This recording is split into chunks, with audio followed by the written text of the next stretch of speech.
तो दोस्तों आज हम लोग बात करेंगे पैन कार्ड को आधार कार्ड से कैसे लिंक किया जा सकता है। इसकी लास्ट डेट आ चुकी है, 31 मार्च 2023 तक है। अगर आप 31 मार्च 2023 तक अपना पैन कार्ड आधार से लिंक नहीं कर पाते तो आपका पैन कार्ड निरस्त हो जाएगा। वो फिर चाहे आपके किसी भी डॉक्यूमेंट के रूप में यूज किया हो, बैंक वगैरह में कहीं पे भी, तो निष्क्रिय हो जाएगा और आपको काफ़ी दिक्कत झेलना पड़ सकता है। तो उसी के बारे में ये पूरा वीडियो रहेगा, जिसमें हम लोग बात करेंगे। सबसे पहले बात करेंगे कि आपका पैन कार्ड आधार से लिंक है या नहीं, उसको कैसे आप चेक कर सकते हैं। अगर नहीं लिंक है तो लिंक करने का क्या प्रोसेस है, स्टेप बाय स्टेप बताएंगे। तो इसमें थोड़ी बहुत जानकारी मैं शुरू में ही दे देना चाहता हूँ। अगर आपका पैन कार्ड लिंक नहीं है आधार से तो आपका 1000 रुपये एज अ पेनल्टी फी सरकार को पे करना होगा। 2 पार्ट में ये लिंक होगा। पहले पार्ट में आपको 1000 रुपये पेमेंट करना पड़ेगा, फिर 4 से 5 दिन बाद फिर से वेबसाइट में आना पड़ेगा और फिर से कुछ स्टेप आपको करने पड़ेंगे, तब जाके आपका पैन कार्ड आधार से लिंक होगा।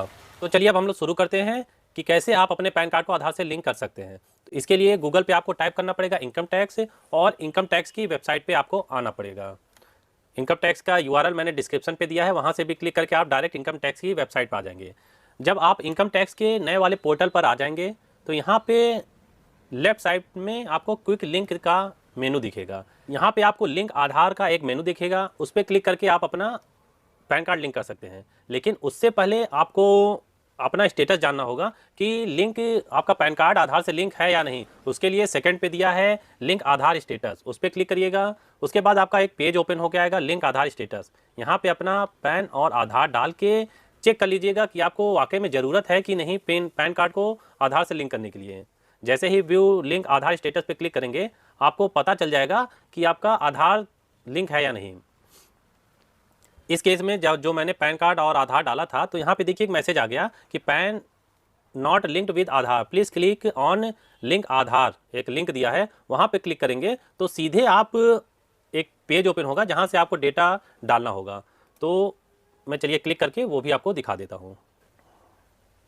ये देखिए ये पेज ओपन हो गया है लिंक आधार का। यहाँ कुछ इन्फॉर्मेशन है जो आपके साथ मैं शेयर करना चाहता हूँ। जैसे इसमें दिया है कि 1000 रुपये आपका फीस लगेगा जो कि नॉन रिफंडेबल है, और पहले पार्ट में आपका पेमेंट होगा, दूसरे पार्ट में 4 से 5 दिन का समय लगेगा। पेमेंट होने के बाद आपका लिंक होगा आधार से।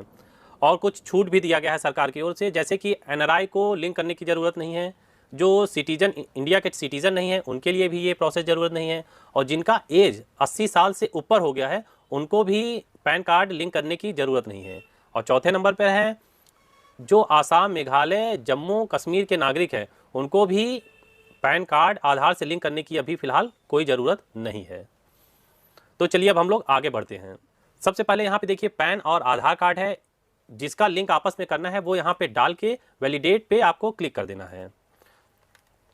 जैसे ही वैलिडेट पे आपने क्लिक किया ये पॉपअप ओपन होकर आ गया कि payment detail not found for this pan, यानी इसका पेमेंट पहले से इसमें नहीं पड़ा है तो आपको 1000 रुपये एज अ पेनाल्टी पे करना होगा। उसके लिए कंटिन्यू टू पे थ्रू ई-पे टैक्स।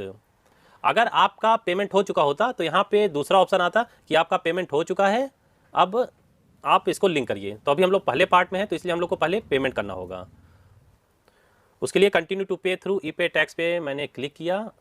अब देखिए हम लोग नए पेज पे जाएंगे। ये देखिए ई-पे टैक्स करके पेज ओपन हो गया है। यहाँ पे आपको अपना पैन डालना है और आपको कंफर्म पैन डाल के आपको मोबाइल नंबर डालना है। डालने के बाद आपको कंटिन्यू पे क्लिक करना होगा। इसके बाद आपके मोबाइल नंबर पे जो कि पैन कार्ड पे रजिस्टर्ड होगा ओटीपी आएगा, वहाँ कंटिन्यू करिएगा। उसके बाद आपका डिटेल यहाँ पे शो करेगा कि किसके नाम पे पैन कार्ड है और पैन कार्ड नंबर। उसके बाद कंटिन्यू करिएगा। यहाँ पे 3 ऑप्शन दिखेगा, इनकम टैक्स का, सीटीटी वगैरह का और अदर पेमेंट। तो 2 जो लास्ट के पेमेंट हैं इनको छोड़ के आपको इनकम टैक्स वाले पे प्रोसीड करना होगा। जैसे ही प्रोसीड पे क्लिक करेंगे यहाँ पे 2 ऑप्शन आ रहा है, असेसमेंट ईयर। तो असेसमेंट ईयर जो करंट होगा सबसे ऊपर वो आपको डालना होगा। आज के केस में 2023-24 डालना होगा।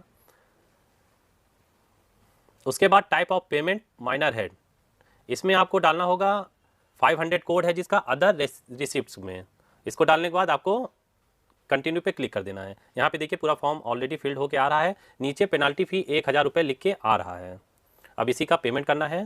जैसे कंटिन्यू पे क्लिक करेंगे यहाँ पे आपके पास ऑप्शन आ गया, नेट बैंकिंग से आप पेमेंट करना चाहते हैं, डेबिट कार्ड से करते हैं, या फिर और भी ऑप्शन है पेमेंट गेटवे का। यहाँ पे देखिए ट्रांजैक्शन चार्ज है वो मैं आपको बता देता हूँ। नेट बैंकिंग से आप करेंगे तो जो चार्जेस है बैंक वाइज यहाँ डिटेल दिया है। नेट बैंकिंग पे मैक्सिमम 12 रुपये और मिनिमम 5 रुपये लगेगा, प्लस जीएसटी भी एप्लीकेबल होगा। उसके बाद क्रेडिट कार्ड में 0.85% प्लस जीएसटी वगैरह लगेगा। ये सब चार्जेस हैं जो कि आपका अलग से लगेगा। तो मैंने अपने केस में तो कैनरा बैंक पे चेक करके मैंने कंटिन्यू क्लिक कर दिया। यहाँ पे देखिए सारा डिटेल आने लगा है कि कितना टैक्स बना है, क्या असेसमेंट ईयर है, फाइनेंशियल ईयर क्या है। वो सब करने के बाद कंटिन्यू पे क्लिक कर देंगे। टर्म्स एंड कंडीशन है, इसको आप पढ़ के चेक कर दीजिएगा और सबमिट टू बैंक कर दीजिए। उसके बाद आप पेमेंट गेटवे के पेज पर आ गए हैं। आप यहाँ पर कोई भी ऑप्शन से पेमेंट कर सकते हैं, चाहे वो आप क्रेडिट कार्ड से हो, नेट बैंकिंग से हो, यूपीआई से हो, किसी भी तरीके से आपको पेमेंट करना होगा।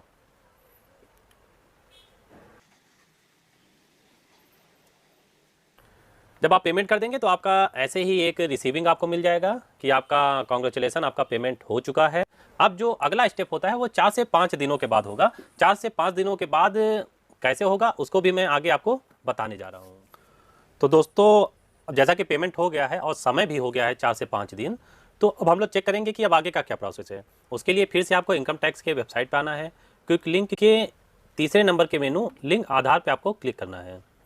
जैसे ही आप क्लिक करेंगे तो आपके सामने फिर से वही पेज ओपन होकर आएगा जो हम लोगों ने पार्ट 1 पे देखा था, जिसका पेमेंट हम लोग ऑलरेडी पैन पे कर चुके हैं। उसका पैन कार्ड और आधार यहाँ डाल के वैलिडेट करके चेक करेंगे कि पैन कार्ड मैप हो गया है कि नहीं। तो उसके लिए पैन कार्ड यहाँ पे डालना होगा, पैन कार्ड का नंबर डालना होगा। पैन कार्ड और आधार कार्ड का नंबर डालने के बाद वैलिडेट पे क्लिक करना होगा। वैलिडेट पे जैसे देखिए मैंने क्लिक किया, यहाँ पे डिटेल ओपन होके आ गया।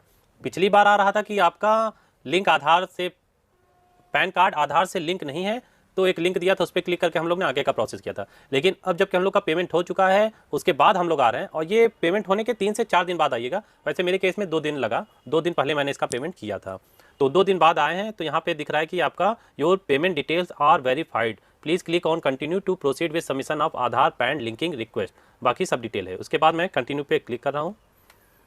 देखिए यहाँ पे अब आपका डिटेल आ गया, पैन और आधार। नेम डालना है एज पर आधार,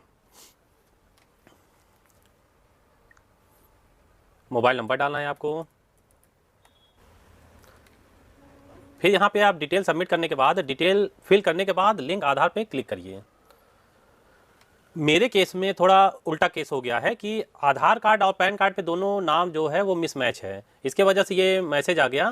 तो अब हम इस केस में सबसे पहले पैन कार्ड में जाके नेम करेक्शन करेंगे, जैसा कि आधार से है वैसा करने के बाद ही यहाँ पे आके आप सबमिट कर देंगे। बाकी जिनका नाम वगैरह सब सही है, बस लिंक आधार पे करेंगे तो एक मैसेज आ जाएगा कि आपका लिंक हो गया। बस इतना प्रोसेस होता है। तो आशा करता हूँ कि आपको पैन कार्ड आधार से कैसे लिंक करना है इसकी जानकारी आपको स्टेप बाय स्टेप समझ आ गया होगा। समझ आ गया है तो आप अपने थ्रू इसको कर सकते हैं। अगर आपको कोई भी समस्या आ रहा है इसे करने में तो आप कमेंट करिएगा, तो मैं आपकी हेल्प करने की भी कोशिश करूँगा।